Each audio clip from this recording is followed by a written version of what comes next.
You're listening to Brigade-Radio-One.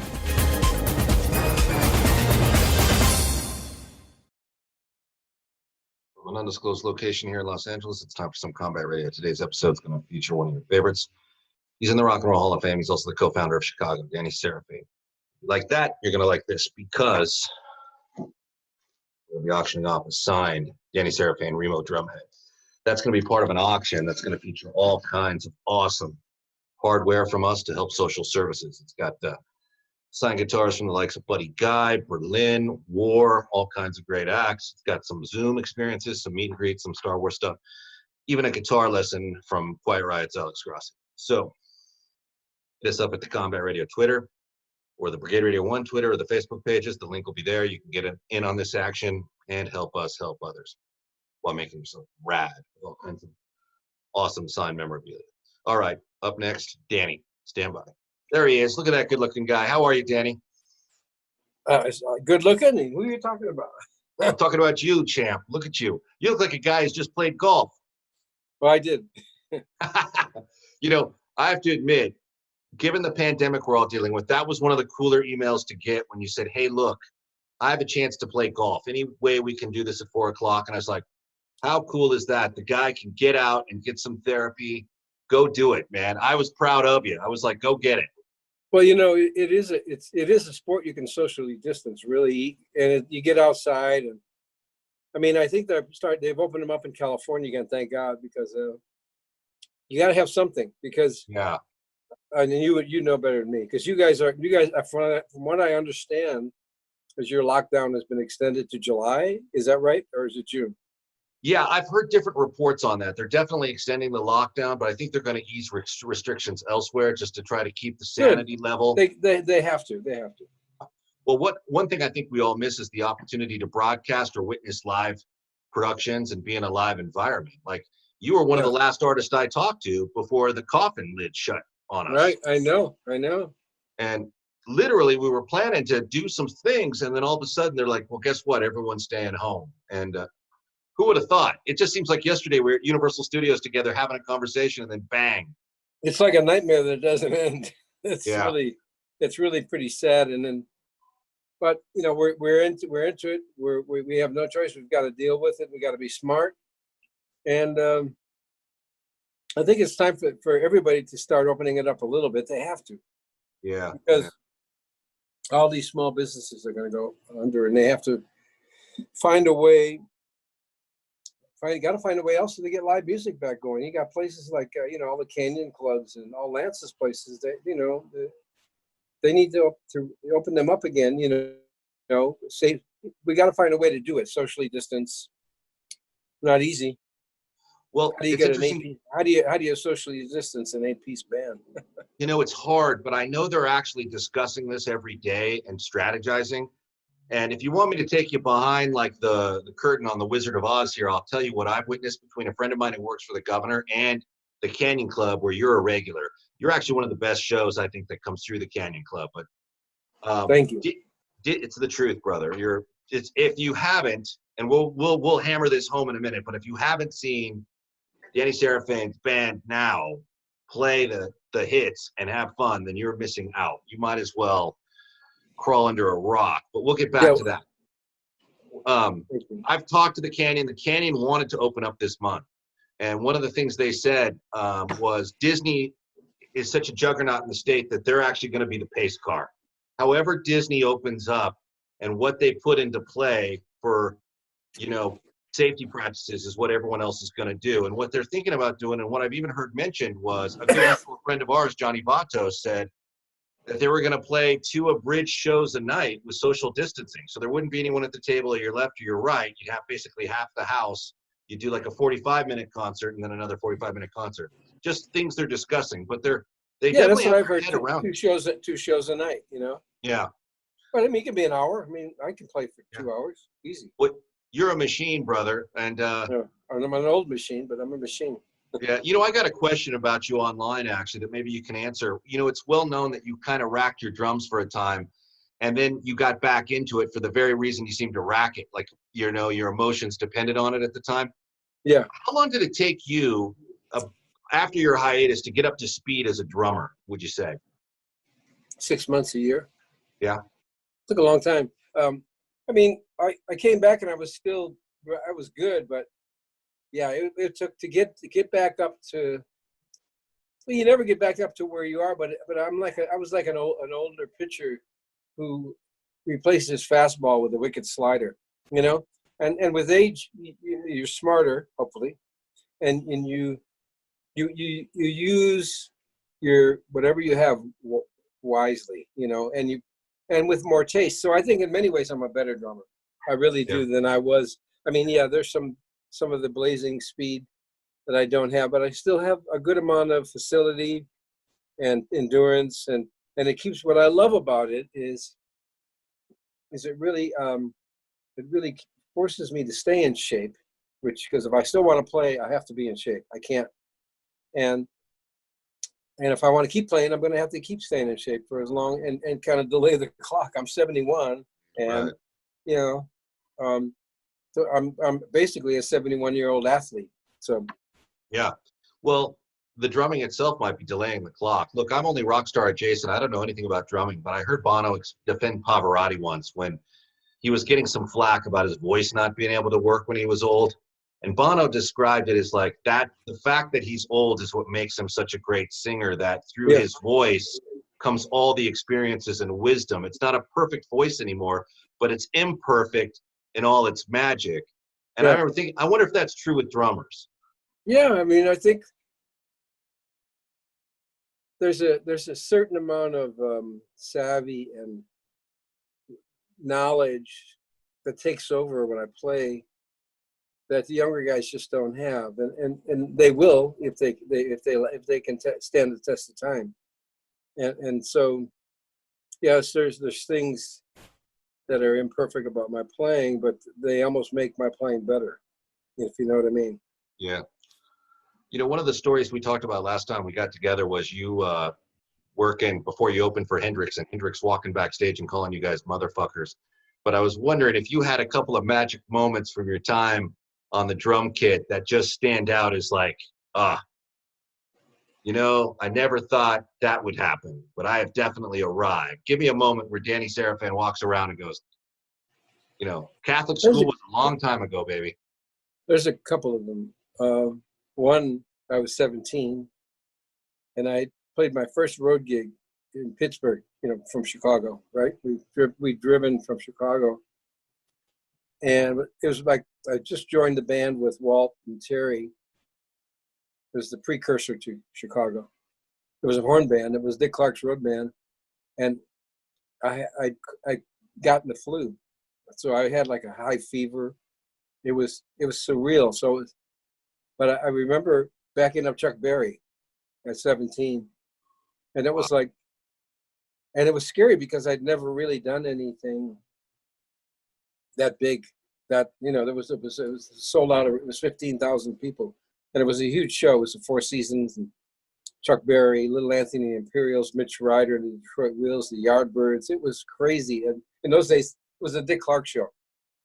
But pulling that off, I remember how much confidence it gave me. Wow, I can do this. I can do that. That was a big really defining moment. Another time was the first time we played the Fillmore West. We were playing with Santana, and we were both opening for Janis Joplin. And it was the Santana Blues Band. So it wasn't the Latin kind of, it was blues, Santana playing blues. And I remember Santana, I just met him, and we really connected. And I remember him running backstage and say, Danny, my drummer is late. He didn't show up. Can you come and play our set? Oh, wow. And I'd never heard his music, although it was blues. He said, can you play the blues? I said, I'm from Chicago. Yeah. And I went up and played his set, and I think it was really good. You know, I didn't mess anything up. And then I just stayed on my drums because we were up next. And, you know, it was just a great connection with Santana and doing that, because we played a lot of gigs after that together. And then Chicago Transit, we were Chicago Transit Authority then. Then we played our show before Big Brother, Janis Joplin, Big Brother, and the holding company. But those were You know, there's many of them, but those are two that were really, you know, kind of confidence boosters, you know? Yeah, for sure. How was Chuck Berry as a person? Could you tell? He was very friendly, somewhat, it was a distant, he wasn't like, he was a little bit to himself. Don't forget this guy, you know, he was a big star, right? And we were just we were a really good backup band. He came up to us and said, "You guys were great, thank you." You know, and he was a little out of it, and I don't know whether it was you know, chemically induced or just kind of his kind of state of, you know, but it was what a trip it was. I mean, I've got this 103, 104 fever, and I'm playing, and I'm like, it was like being in a psychedelic dream. And Chuck Berry's doing his chicken walk, and you know, the audience is going crazy, and I'm thinking, a year ago I was on the streets of Chicago, gang fights, and it was great. It was really great for me because at one point I thought about quitting drums because I wasn't going anywhere. And then I locked in with these older guys, and that's what it took. It took for me to play with older guys, more mature musicians. And then from that point on, I just made my living making music, and it's been great. I mean, I've been very blessed. You know, Danny, I love your book, Street Player, man. It's a lot of fun. I've read it since we saw each other. I've had some time during the pandemic. I've got about 15 biographies that are sent to me for different sort of press junkets, but yours really had like a touch of sincerity that is like highly relatable. Like you read the story you tell throughout those pages, and you kind of start rooting for you. You know, like you really want to see life turn out perfect for you. You know, and I know it wasn't at times, but I got to say, hearing you talk about Chuck Berry, and I don't know what Janice was like. We'll cover her next, I guess. But, you know, that's when you realize that you are a long way from those very gang fights you talk about and the possible bruising you would have taken another road. Yeah. Janice was cool. Was she? Yeah. And, you know, we spent enough time where I became good friends with her after we had a confrontation. Mm. And I just kind of told her to, you know, to go F herself. She kind of came on to me with a real attitude. And from that point on, we were very good friends. I mean, and she took us on tour. She loved our band, absolutely loved CTA. Once she heard our band, she fired Big Brother. I mean, literally, and got herself a horn band. Really? It was really, I don't know whether that was a great career move, but she loved Chicago Transit Authority. What can you give us from Jimi Hendrix? Like give us a humane moment with him. Well, we obviously we met him backstage at the Whiskey. He came to see us and just raved about the band. And literally for the next few months, every interview he did, he said, "You got to hear it. The greatest band I've ever heard, CTA." And their guitar player is the best guitar player, you know. I mean, he thought Terry was, and rightfully so, Terry was brilliant, but Terry idolized Hendrix, and you could hear it. But Hendrix really admired Terry, and he loved the band. And I got to be real tight with Mitch Mitchell. So consequently, when we released our first album, Hendrix took us on tour, you know, and helped break our band, and so did Janice. So we did about 10 shows, you know, in different parts of the country, finishing up at the Forum in LA with Hendrix. But when we began the tour, it was down south, and so we got on a puddle jumper. We called them puddle jumpers. It was Piedmont Airlines. It was a prop plane, and you know, it was during the summer, and the turbulence in the south, you know, was like, or anywhere really, and it was bumpy and scary. And I was sitting behind Hendrix, and I'm thinking, you know, I'm sitting behind this guitar god, this rock, you know, he was a rock god at the time, barfing into a barf bag, right? So anyways, you know, he's a former paratrooper originally. This didn't even faze him. So he had his hand on my head saying, we're going to be okay, kid. Don't worry. We're going to be fine. Don't you worry about it. So that was really, you know, when he was straight, and I don't mean to sound like his drugs were so, but when he was straight, he was really nice. He was very down to earth, very soft spoken. He was always soft spoken, and you know, we got to know him pretty well, and I got to know Mitch Mitchell and Noel Redding really well. So it was a really great experience going with them on the road. So, well, I feel like if you're on a terror flight, throwing up in a barf bag, if the one guy you may want to have pat you on your back, tell you it's going to be okay, is Hendrix. yeah, it was. And I wonder how many people have you know, seen him was really, since in those I was situations. embarrassed, you know, I was embarrassed in one sense, but he was totally cool about it. And, you know, it wasn't affecting him because he was a former paratrooper, you know. Something tells me he'd been there before in similar circumstances too with other people. So yeah, these things happen. But what I love is the story where, you know, you guys or somebody in the band said, "You man, we hope we have your problems one day." And he gave you the forecast as you're gonna have them, and then you're gonna see what kind of a machine this actually is, because yeah, it sort of becomes, you know, a system of total chaos for artists. And you had your moments. You had your moments where you had to keep it together. oh God, yeah, many, many moments. You guys were out in Colorado for a time recording, right? And that ranch, I think, was sold a couple of years back. But had you been there since you guys did cut the albums there? Yeah, I went back there. See, we did Chicago 6, 7, 8, 9, 10, and 11, I believe, was the last album we did at Caribou. And that's right when Terry passed away. And we broke away from Jim Guercio. And then you know, obviously, you know, what happened with the band, my dismissal from the band. And then I dropped out for like 15 years, you know. Right. And most of that time I was living in Colorado.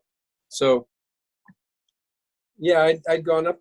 Jimmy and I we didn't talk for like 20, I think it was 20 years, but we really mended fences, and we're good friends now, and which I'm happy about, because Jimmy made giant contributions to Chicago.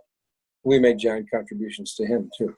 So it was a very fruitful relationship. I mean, you know, our greatest records were made with Jimmy. But yes, I did go back to the ranch, and it was kind of eerie.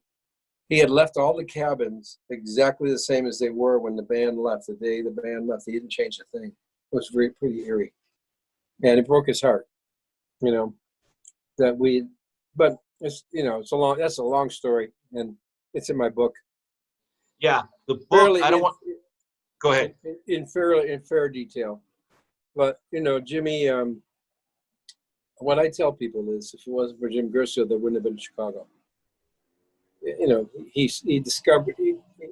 discovered each other in Chicago, and he named us Chicago Transit Authority. You know, he's a visionary. He was a true visionary. We're talking about how good the book Street Player that Danny actually wrote is, and I think I'm going to actually buy a few copies and give them away as sort of a bonus for people who help us with social services. And just so you know, Danny was heroic enough to offer up a drum lesson that we're going to auction off in support of the food bank out here in Los Angeles, the same food bank we work with every December when we do the Christmas event for the homeless kids. So we'll get to those heroics. It's a good cause, so I'm happy to do it. Well, I love you for that, buddy, and I'm going to make that up to you. But before we get to that, your book illustrates things pretty passionately, which who would have thought that you would also have a career as a writer? Did you realize that when Chicago started to break? Well, you know, I quote the first. You talking about the songs or the book? Oh, I'm talking about your book. I mean, did you realize you were going to be writing a book? Hell no. But you know, you have to give credit where credit is due. And the guy who I wrote the book with, his name is Adam Mitchell, who's a really, really talented writer. So I obviously told the story. It's my story, but he constructed it like a novel rather than an autobiography. It reads more like a novel. Yeah, it does. Because there's a lot of content. There's a lot of things I left out of the book. And at some point I'm thinking I wouldn't mind doing a follow-up to kind of fill in the gaps and take it from where that book leads off to today. Yeah, I think that would be key, because not only could you fill in the gaps like you said, but you can also talk about all the progression, the musical progression sense that's been so inspiring. Let me ask you this. You said that there were some inaccuracies in the Netflix documentary. Is there anything in the documentary that you would like to maybe correct or went down differently? The reason I did the documentary, because Peter declined, and so did Champlin, is I was told I would be able to tell my side of the story. Which, what happened was, I told my side of the story, and they took sound bites from telling my side of the story to agree with some of the negative things they were saying about me, which really pissed me off, because that was totally dishonest. Right. You know, I'm to this day I'm angry about it. And also Walt saying that he started the band. I mean, I kind of call it like we co-started the band, but the band really was my idea, and that's in my book. And it's more semantics than anything else, because Walt was on board. I pitched the idea to him because he was being groomed for the second chair of the Chicago Symphony, great musician, and he was going to be retiring from playing nightclubs and playing live gigs for the most part, because he had just gotten married.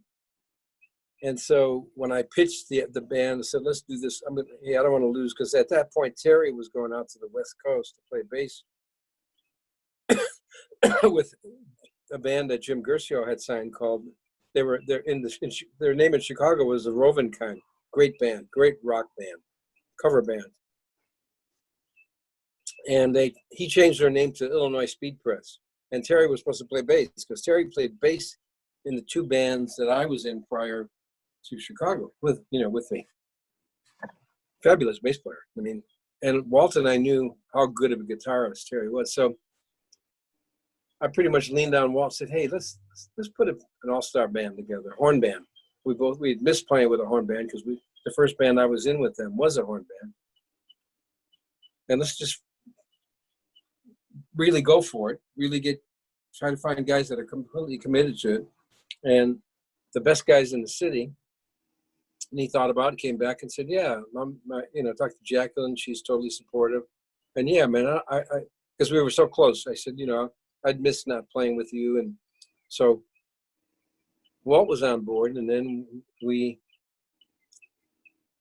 went to Terry and said, hey, why don't you, I know you want to go out to the West Coast, but why don't you stick around and play guitar in our band?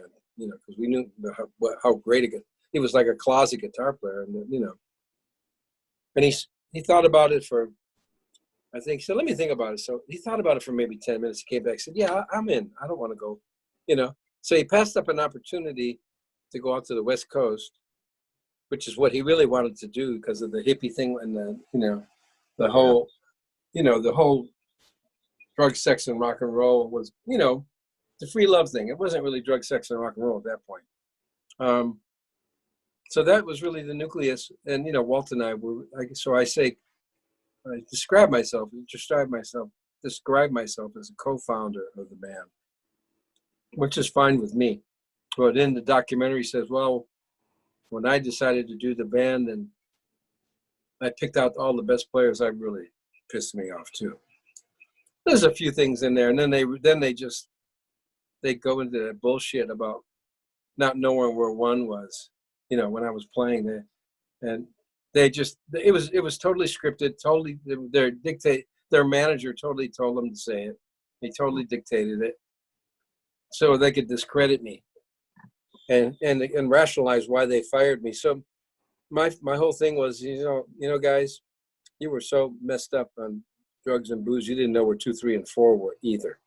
So, but you know what? I would like to be friends with them again, and because we have so many good memories and great. The music we created together has stood the test of time, and it's.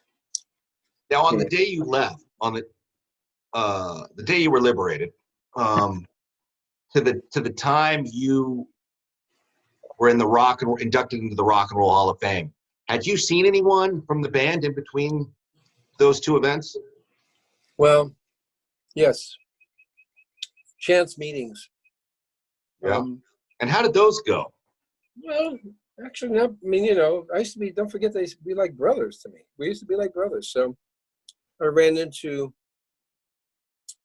Jimmy Pankow in a supermarket, and, you know, near our house. He used to live in the same area in LA. He doesn't live there anymore. Neither do I, really. I ran into, and then while I was wasn't playing. I was doing Broadway plays. And I was in New York, and I was walking down the street, and I think Robert had seen me, and we were both in the same restaurant, but I didn't see him. So I left, and I walked into him on the street, and it was a very friendly encounter. He saw you and went after you, like on the street? No, he saw me and kind of, hey, you know, I think he saw where I was walking and he positioned in front, and then I saw him and I smiled and we hugged. And I asked him, hey, if you had it to do over again, would you have fired me? He said, no. Did he say that? Yeah. I mean,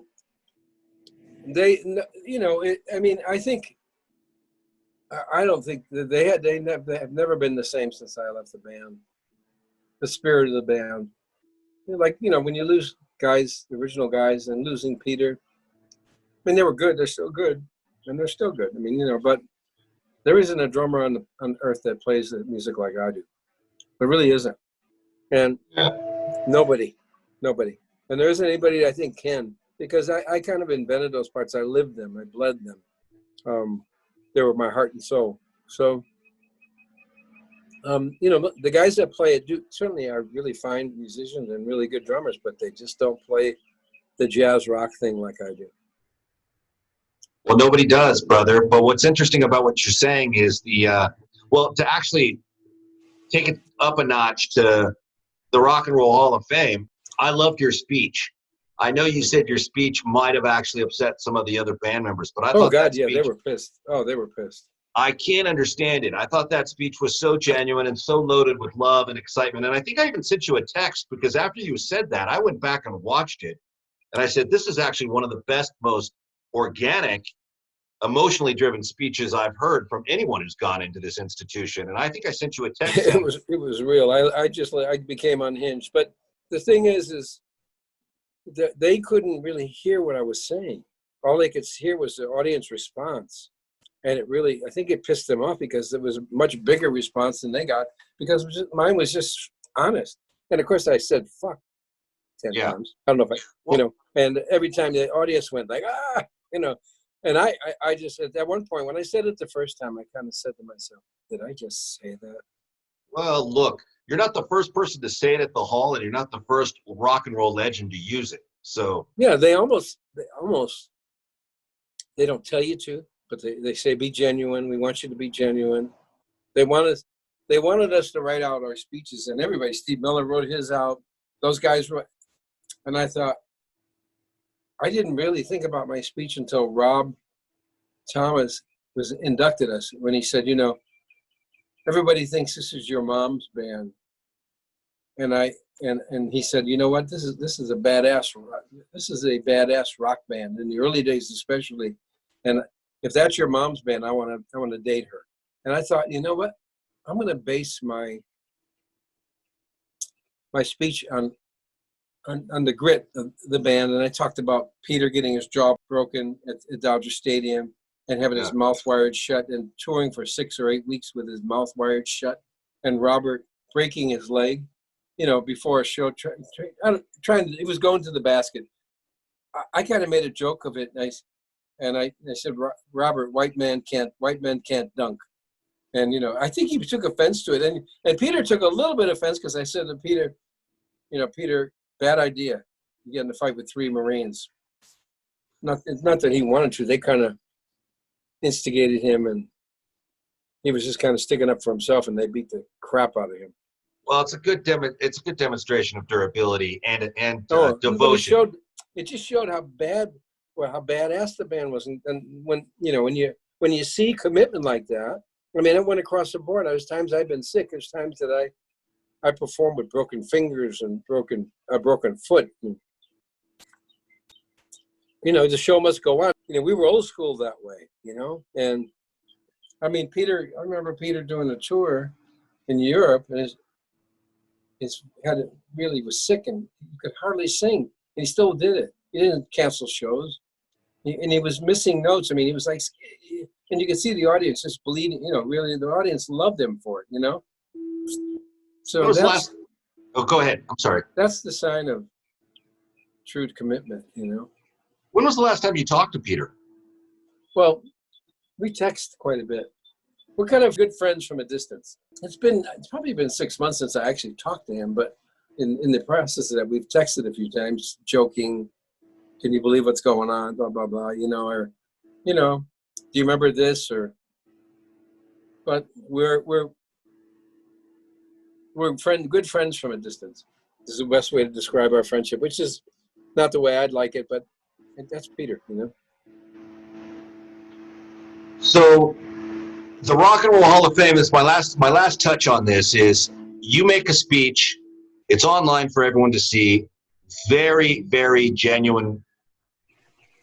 Very, very genuine. I think delivery, and the band didn't want to talk to you after you guys played your 2 songs. That was it. Oh yeah, they got out of there real fast, and they did the band picture, and I was kept out of that picture.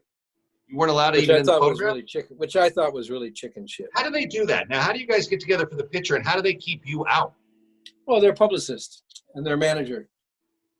My publicist was trying, hey, wait for Danny, he's coming. No, we're going to do this picture and get out of here. Wait, And, they just said, they sent out some bad stuff to me afterwards, that I was an embarrassment, that, Well, far from it, my friend. That from what we could see of your performance that night and your speech, I thought, like I said, it was one of the most genuine ones. I was actually rooting for you in the speech, and I was looking for. Danny said this speech might have been, the nail in the coffin. Frankly, I don't see it. I thought maybe I had missed something, but it's just my own personal opinion, and it could be that we respect you so much that I'm biased. I don't know. Well, I think you're a little biased, but I appreciate it. So I feel the same way about you. We love you for that, buddy. What I like actually now is so many people have their moment in music and then sort of fade away, but you've made a comeback. You got this new CTA going. You did at least before the pandemic, and the shows, man, are fantastic. Oh, it's such a formidable. It's a great band. It's a force of nature. It's like it's very, organically and, personnel-wise, it's very energy-wise. It's similar to the original CTA, and that was the purpose of putting the band together. With it'd been together since 2006. This is not a new band, but we've gone through different, permutations. And the main, the nucleus of the band, Mark Bonilla on guitar, fabulous guitar player. Ed Roth on keyboards, incredible keyboardist. We have, Travis Davis, who's a really, really fine bassist, really great singer, sings the Terry Kath parts. And then we have a front man. His name is Tony Grant, African-American man, just handsome as youth can be, and what a great singer and a great human being. And we always have a great horn section. We have, we have two or three in LA, and we have horn sections all over the place because of the economics. We get horn sections wherever we go, so we don't have to buy all those airfares and hotels. But it works out really well. It's pretty fantastic. I'm going to put the link up where people can hear some of it and direct them back to your website. Is there any word on when dates are going to come back around for you guys? Has anyone reached out about rescheduling? And I don't think it's been totally confirmed. We're booked into Jazz Alley in Seattle, July 9th, 10th, and 11th, 12th. And I just got word from my agent just called today and said that there's interest in us playing an outdoor show in Florida where everybody comes in golf carts. And they're socially distanced, but they're all in golf carts. It could be 1,000 golf courses or 500, but they're all going to be, right? Perfect. So, and that's it. That's July, either 2nd or 3rd. So yeah, I mean, I'm kind of shocked, and I'm kind of like going, I'm just like holding my breath if it's going to happen. I just wonder when Lance is going to open, you know? Well, we talked to him this week. Well, I talked to his son, Jake, who manages the Santa Clarita location, and they were going to try to open this month. Now, I don't know how that's been affected with the extension that they're talking about, but they were clamoring to open back up and find ways to get artists back in there. Yeah, I talked to him a few weeks ago. He was not happy. Yeah. And, you know, we've all got our fingers crossed because I think now we all need the musical arts and the culture it brings more than ever. So it's almost like, Well, you know, yeah, it's important to keep, I mean, look, I want us to be very careful. And we have to be, but we also have to start living again. We can't, I don't think, you know, we all know this, but we can't be in lockdown until we find a vaccine, because it may be a year away or 6 months, or you just can't. It'll destroy all these small businesses. That would destroy the live music scene, destroy it. So, well, we might get some good news on that front, because Oxford University has been working on a vaccine, and they've been working on some special medical packages in SARS-1, and one may be available even as soon as this fall. But it may get it through the trial process even sooner, because right now the person that can solve this problem is going to be the next, obviously, big pharma billionaire. So they're all trying to figure out, yeah, you know, how quick they can get it to you and how effective it's going to be. And then we'll have guys like you back, and we'll have our sanity back, and, you know, pieces of the world will come back together. I mean, you're very much missed, because I think for me, the start of this chaos, you were one of the last acts I talked to. And I think yeah, I know. there was something very heartbreaking about that. Yeah, you'd called me about doing a TV thing for a network thing in regards to Canyon Club, you know. In fact, when we get off, I'm going to call Lance, see how he's doing, check in. You should, and we are still going to do that TV thing when the world comes back around. Have you been getting in the studio at all?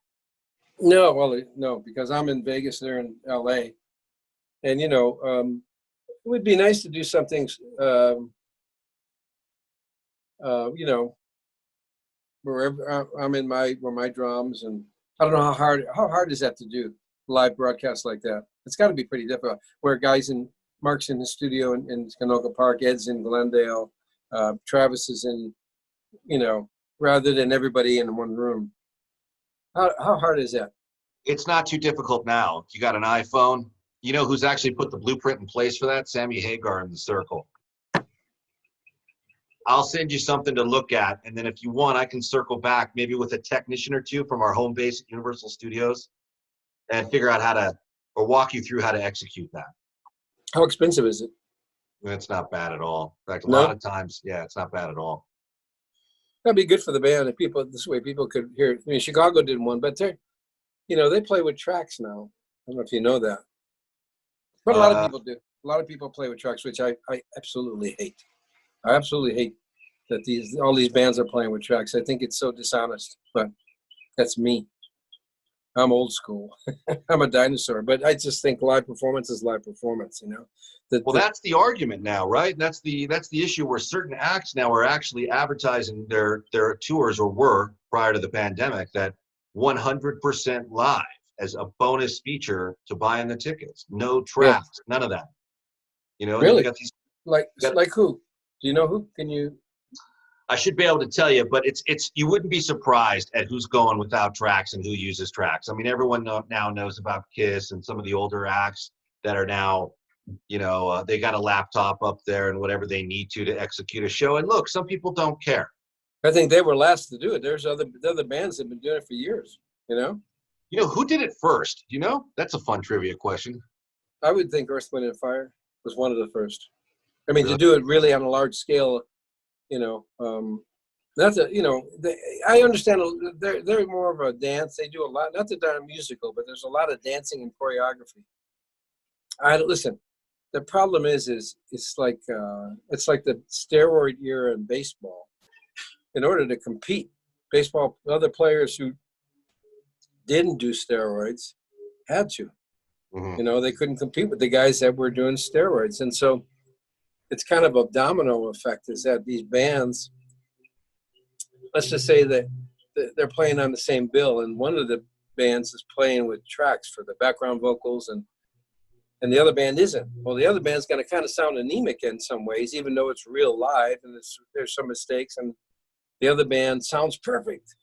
The thing that bothers me is people don't even know the difference. That Right. really bothers me. The drummer has to play with a click on every song, and it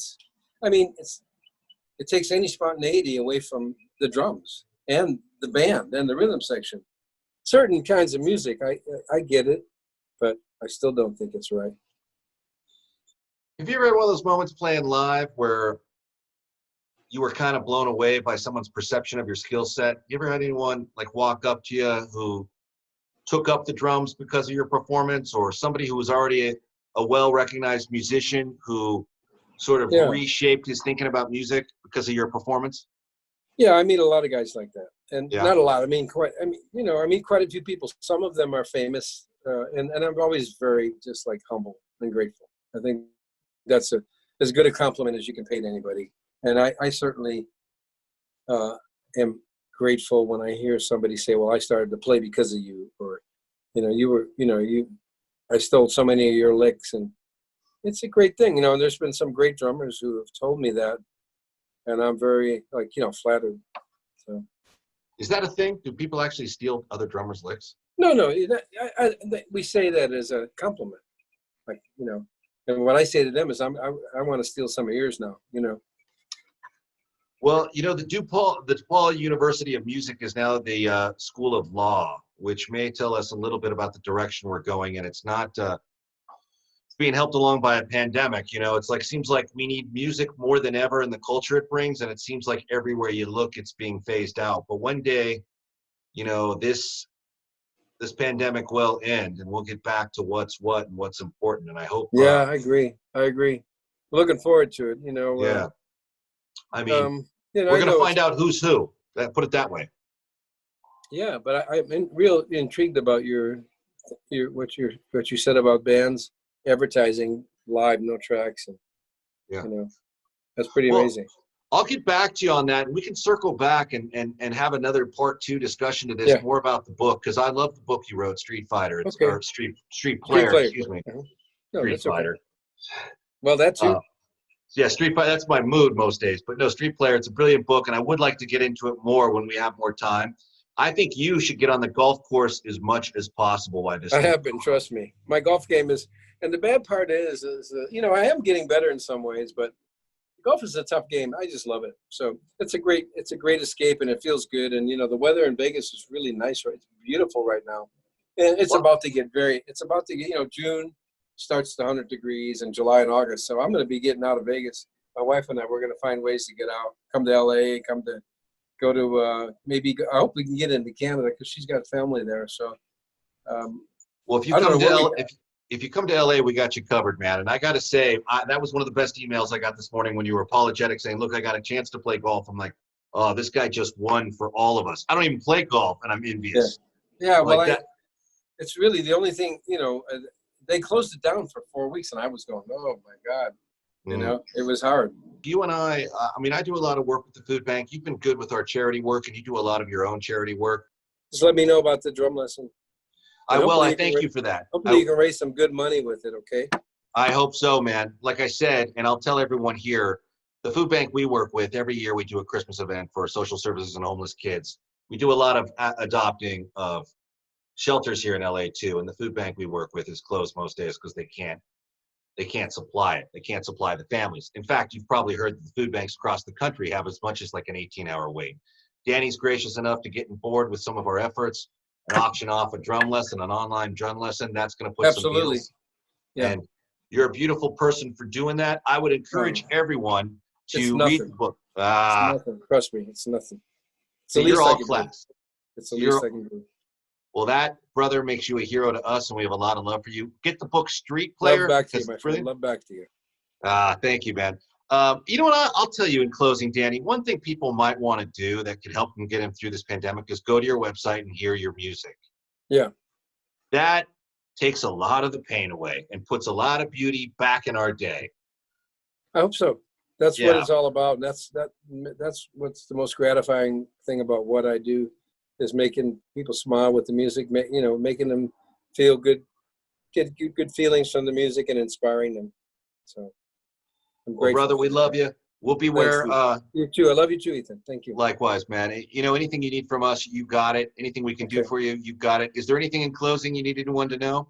Anything anyone needs to know here? Just stay safe and take care of one another. Be good to one another. Okay. This is a time where we need to stand up tall as Americans and show how we make ourselves proud, make us proud of each other, and proud to be an American, whether we're Democrat, Republican, black, white, green, yellow, purple. We got to hang together on this. We really do. Now's the chance. Now's the opportunity to rise up. Brother, thank you. I'll speak soon. Thank you. Right? All right, Ethan. Take care, brother. See you. You're listening to Brigade Radio 1.